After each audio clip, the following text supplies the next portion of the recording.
Pero cuanto mejor informados estemos, mejor vamos a hacer nuestra lucha. ¿Qué hacemos con los pecados que no podemos vencer? Hay pecados que nos manejan más que otros pecados, ¿sí? Y nos cuesta abandonar ese pecado. Y tenemos una lucha, problemas de conciencia, muchas veces hasta con tristeza, con mucha tristeza, y vemos que hacemos hasta promesas para no volver a cometer ese pecado, y al poco tiempo se vuelve en un círculo vicioso, ¿sí? Nos quita la comunión con Dios, nos sentimos inhabilitados para predicar el Evangelio, nos quita las ganas de venir a la iglesia, quita las ganas de leer la Biblia, quita las ganas de orar, y hasta que, bueno, pasa un poquito de tiempo y volvemos otra vez a reincidir. ¿Cómo hacemos con esto? ¿Qué se puede hacer? Lo bueno es que hay solución. Entonces arrancamos por lo positivo, porque el pecado no se enseñoreará de vosotros, pues no estáis bajo la ley, sino bajo la gracia. Así que leamos hasta este versículo y miremos algunos otros pasajes más. ¿Qué pues diremos? ¿Perseveraremos en el pecado para que la gracia abunde? Como viene íntimamente ligado con lo que la enseñanza del capítulo 5, que dice así, capítulo 5, versículo 18, así que como por la transgresión de uno vino la condenación a todos los hombres, de la misma manera por la justicia de uno vino a todos los hombres la justificación de vida. ¿Sí? Porque así como por la desobediencia de un hombre los muchos fueron constituidos pecadores, así también por la obediencia de uno los muchos serán constituidos justos. Pero la ley se introdujo para que el pecado abundase, y aquí esta frase quisiera que remarquemos, mas cuando el pecado abundó, sobreabundó la gracia, para que así como el pecado reinó para muerte, así también la gracia reine por la justicia, para vida eterna mediante Jesucristo nuestro Señor. Dice Pablo, cuando el pecado abundó, sobreabundó la gracia. Entonces, alguna mente, seguramente no renovada, pensó, entonces, si cuando el pecado abunda, sobreabunda la gracia, entonces pequemos para que haya más gracia. ¿Sí? Muy vivo, ¿no? Inteligente. Cuanto más peco, más gracia hay. Es decir, Dios tiene que invertir más gracia cuanto más pecado hay. Por eso Pablo dice en este capítulo, ¿qué pues diremos? ¿Perseveraremos en el pecado para que la gracia abunde? Cuanto más peco, más gracia. ¿Sí? La respuesta, en ninguna manera. Porque los que hemos muerto al pecado, ¿cómo viviremos aún en él? Vamos a ir despacito para ver si vamos analizando con el discernimiento que Dios nos dé este capítulo. Ya Pablo está descartando una idea. Yo no puedo hacer abundar la gracia cuanto más pecados tenga. ¿Sí? Sino que hay una idea acá que tiene que empezar a trabajar nuestras mentes, y es que hemos muerto al pecado. Esto es algo que pasó en el momento de recibir a Cristo. Al recibir a Cristo se produjo una muerte en nosotros. Proverbios, capítulo 28, versículo 13, quizás uno de los más utilizados cuando tenemos este deseo de abandonar algún pecado que nos quiere manejar la vida. Dice, el que encubre sus pecados no prosperará, mas el que los confiesa y se aparta alcanzará misericordia. Entonces, ¿qué hacemos los creyentes? Ante ese pecado en el cual estamos reiterando y reiterando, a veces es un problema del carácter, y uno dice, yo no quiero contestarle más así a tal persona, y al poco tiempo reincidimos, ¿sí? Y otros tienen, bueno, hay toda una gama muy grande de pecados, y uno de ellos está enseñoreando, y uno cree que no lo va a cometer más, o desea no cometerlo más, y se vuelve y se reincide. Entonces, bueno, confesando alcanza. Bueno, acá dice, el que confiese sus pecados, ¿no es cierto? El que encubre sus pecados no prosperará, mas el que los confiesa, y se aparta, alcanzará misericordia. El tema es cómo lograr apartarme de ese pecado. Y aquí interviene lo que son, a veces cuando escuchamos la palabra doctrina, se nos viene a la mente algo tedioso, algo difícil de transitar, ¿sí? más quiero la parte práctica de esa cosa, pero para poder vivir la parte práctica es fundamental la doctrina. Y lo que Pablo dice acá, que hay algo doctrinal que tenemos que entender nosotros. En nosotros se produjo una muerte. Nosotros estamos muertos. Y usted, una mala noticia, ¿sí? Lo que pasa es que en el mismo segundo, si se puede pensar en tiempos, en el momento en que recibimos a Cristo se produjeron tantas cosas, ¿sí? Se produjo la reconciliación con Dios, la justificación, la santificación, ¿sí? La redención, tantas cosas que son doctrinales. Acá dice la palabra que nosotros estamos muertos con Cristo y resucitados con Cristo. Hemos tenido todo lo que Cristo vive, lo vivimos nosotros, ¿sí? Estamos sentados juntamente con Él. Como si mi cuerpo está aquí en la tierra, ¿cómo es que yo estoy sentado juntamente con Él? ¿Sí? Entonces, vamos primero a aceptar nuestra posición como hijos de Dios, para que desde allí, desde aceptar lo que Dios dice que ya nosotros tenemos, desde allí empezar a utilizar las armas que Dios nos dio. Por lo pronto dice que la ley ya no nos puede condenar porque ya no se ejecutó. La ley no se ejecutó. ¿Sí? Estamos muertos con Cristo porque al ser pecadores, y Cristo murió al pecado, y nosotros al morir con Cristo, la ley no se ejecutó. Hay dos formas de cumplir la ley.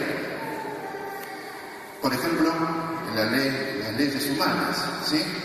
Si una persona nunca transgrede esa ley, la está cumpliendo.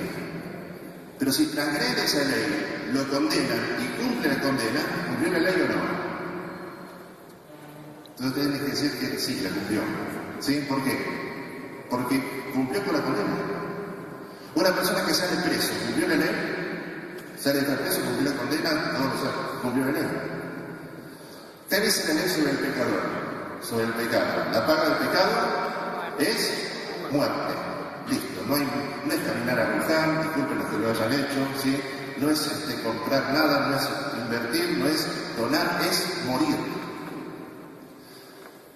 ¿Qué pasó con nosotros? En el momento en que recibimos a Cristo, morimos con Cristo. ¿Cumplimos la ley? Sí, porque la ley no se ejecutó. Porque la paga del pecado es muerte. Por eso Pablo, el argumento que utiliza para que empecemos a transitar hacia esa victoria sobre esos pecados que pueden estar manejándonos la vida, nos dice, primero tienes que entender esto, nos dice a nosotros Pablo, vos estás muerto. La ley ya no te puede tocar. Una vez don Aníbal Palazzo, explicando esto, decía que, no sé si ahora sí, en la actualidad sigue siendo así, pero en Inglaterra, una persona que mata a un policía no hay ningún atenuante, tiene que morir, ¿sí? En aquellos tiempos. Entonces, dice que una vez se descubrió que una persona había matado a un policía y lo ejecutaron. Pero después de ejecutarlo se enteraron de que había matado a otro policía. ¿Y ahora qué hacía?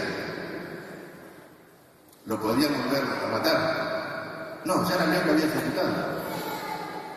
¿Sí? Entonces, nosotros, cuando asumimos esto, yo estoy muerto, la ley me mató, ya no tengo más nada que pagar porque ya morí con Cristo. Sí estoy vivo también mediante el Señor Jesucristo, pero la ley ya me ejecutó. Por eso no me puede condenar.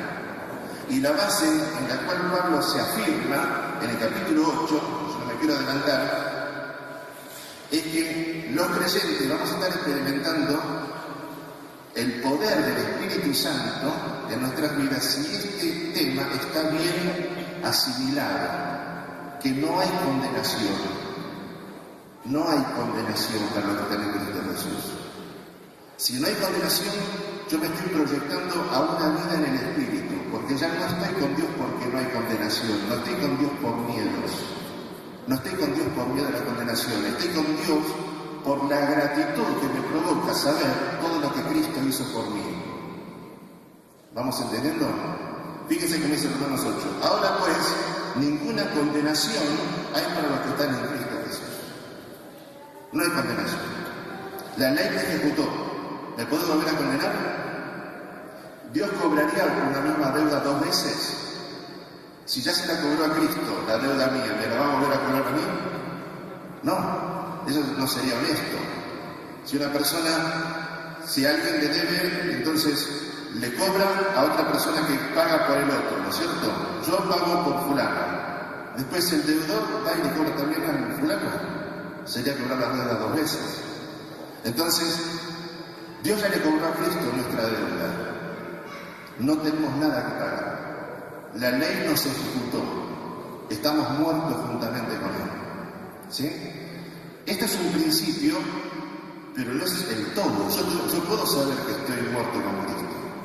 También tengo que saber que estoy vivo juntamente con Cristo. Miren cómo sigue el capítulo de Romanos 6. Pablo dice, el argumento que quiere tirar abajo es, por más que yo estoy enseñando que la gracia abunda más, cuanto más abunda el pecado, de eso no hay que agarrarse para pecar más tranquilos. ¿Sí? Este es el argumento. ¿O no sabéis que todos los que hemos sido bautizados en Cristo Jesús, hemos sido bautizados en su muerte? Bautizar es introducir. Cuando nosotros bautizamos en agua, que es una alusión a este bautismo también, pero no está hablando de bautismo en agua aquí, es bautismo en Cristo. Es algo doctrinario. Nosotros estamos metidos en el cuerpo de Cristo, que por supuesto es la iglesia, ¿sí? Pero hemos sido introducidos en Él. Cuando Dios nos mira, lo ve a Cristo. Por eso nos mira a Dios como si nunca hubiéramos pecado, porque Cristo nunca pecó.